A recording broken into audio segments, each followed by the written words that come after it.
Hello Top Mom! Je m'excuse de gâcher ton fun. L'été n'est pas encore terminé, il reste encore de très belles journées de période estivale devant nous, mais je suis quand même celle qui te rappelle qu'un jour, on devra revenir à la routine de métro, boulot, dodo. Peut-être que toi, tu retournes travailler, il y a peut-être une intégration progressive à la garderie qui s'en vient à grands pas.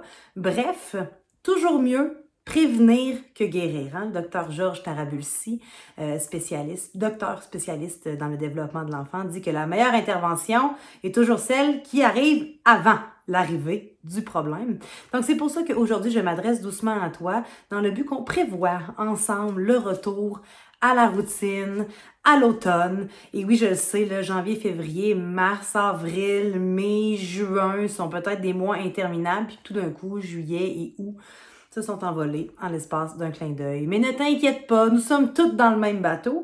Et afin de t'aider à y voir plus clair, mais voici 3, ou peut-être 4 trucs pour t'aider avec ce fameux retour à la routine, à la vie, appelons-la normale. Donc, la première chose que j'aimerais te parler, c'est ta charge mentale.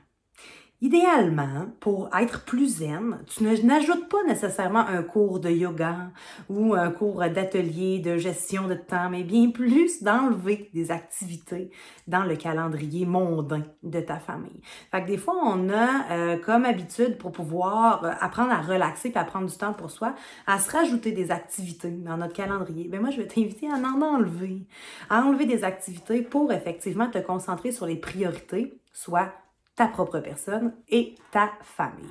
Bien entendu, dans le changement, ou en fait dans comment je dirais bien ça, quand on veut se défaire de quelques activités que ce soit dans l'horaire familial, bien entendu, il y a des choses qui ne peuvent pas être tout simplement supprimées.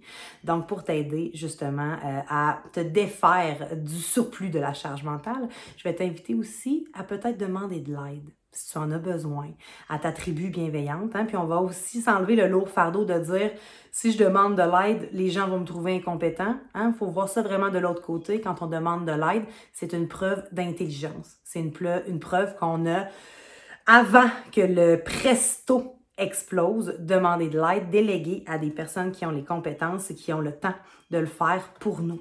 Donc oui, de demander de l'aide dans ces périodes de changement, de restructuration familiale, de réajustement familial, ça peut grandement t'aider. Autre chose, je sors mes notes parce que j'ai oublié le deuxième sujet, excusez-moi. On parle bien entendu de viser l'excellence et non la perfection. Donc oui, partir en vacances, c'est un changement émotionnel qui peut venir chambouler les habitudes de sommeil. Mais crois-le ou non, de revenir à la routine, ça peut aussi venir chambouler les habitudes de sommeil parce que ça aussi, c'est un changement émotionnel. Hein, on a peut-être voyagé, on a fait du camping, on a vu plein de personnes différentes. On a peut-être, et c'est correct, déroger de l'horaire habituel parce qu'en même temps, il faut en profiter. Sortir de la routine, ça fait partie du mode vacances, puis c'est important aussi de créer des souvenirs en famille. Donc, quand je parle, bien entendu, excusez-moi, j'ai oublié mon sujet, viser l'excellence et non la perfection, c'est tranquillement, mais sûrement, OK? Fait que oui, te mettre en mode action, parce que oui, tu ne veux pas procrastiner à reprendre les saines habitudes de sommeil trop longtemps. Ça arrive à chaque année. Depuis la rentrée scolaire, mais là, c'est parce qu'on se parle, puis on est déjà au mois de janvier, fait qu'on a déjà, on est même post les vacances des fêtes, OK? Donc, étape par étape, une étape à la fois. Si la routine de sommeil a été complètement chamboulée et que plus rien ne va, je te donne mon truc, une sieste par jour et toujours focusé sur le premier endormissement. On le sait aujourd'hui, l'autonomie du sommeil n'est pas une obligation, ça ne fait pas de toi une meilleure maman, mais si tel t'en dit, j'invente des expressions, excusez-moi, mais si le cœur t'en dit, puis si c'est vraiment l'approche que tu as voulu d'utiliser pour redonner les saines habitudes de sommeil à ta famille, sache qu'on est là, il y a des services personnalisés, on a des outils aussi pour t'aider, mais vas-y vraiment une étape à la fois, de tout vouloir remodifier, de tout vouloir faire drastiquement. c'est rare qu'on est capable de soutenir ce rythme-là. Donc non, ce n'est pas nécessairement plus efficace. En plus que l'entraînement au dodo proprement dit étant un changement émotionnel en soi, hein, c'est possible que ça occasionne d'autres répercussions dans le sommeil de ton enfant et on ne veut pas ça.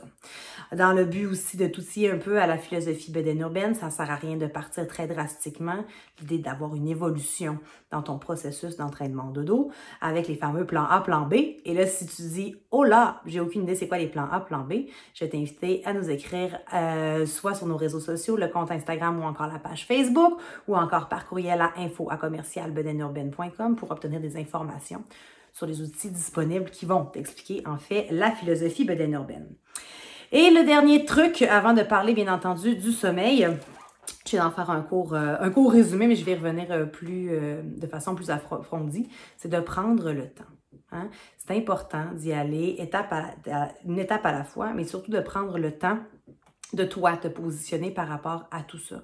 Peut-être qu'en plus de l'intégration à la garderie, l'intégration progressive, tu as un retour au travail, d'y aller une journée à la fois, de prendre le temps de respirer, de te souvenir que rien n'est éternel, c'est quelque chose qui peut grandement t'aider.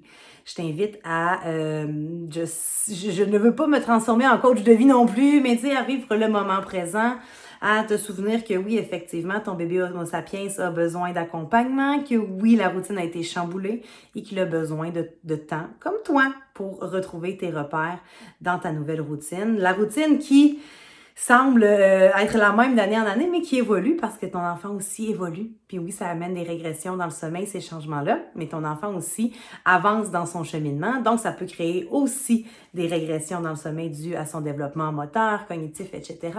Donc, c'est important de prendre le temps de te poser, comme je le disais, demander de l'aide si besoin est. Pour faire un court rappel pour le sommeil, oui, effectivement, on est là pour vous aider, mais si j'ai des trucs sommeil pour reprendre les habitudes de sommeil, c'est 1 ou 2 défis sommeil à la fois, d'y aller doucement et surtout de comprendre et d'accepter qu'on a, oui, modifié la routine, que oui, c'était nécessaire, qu'il n'y a aucune raison que tu t'encabanes à la maison pendant 3 semaines pour reprendre les saines habitudes de sommeil. Ça sert strictement à rien de virer les habitudes de sommeil en obsession. Puis si tu as besoin d'aide pour y voir plus clair, mais ça me ferait vraiment plaisir de t'accompagner dans ce cheminement-là. Donc, je t'invite à t'abonner à notre chaîne YouTube, à activer la clochette des notifications et à partager le contenu de cette vidéo-là si ça peut aider une autre top mom comme toi qui se retrouve dans la même situation du retour à la routine. Je te souhaite une fin d'été, ma foi, fabuleuse, extraordinaire. Continue à créer des souvenirs en famille. Et si tu as besoin d'aide, ben, sache qu'on est là pour toi, on est là pour t'aider. Parce que les miracles du sommeil, ben, ça, c'est nous autres, hein?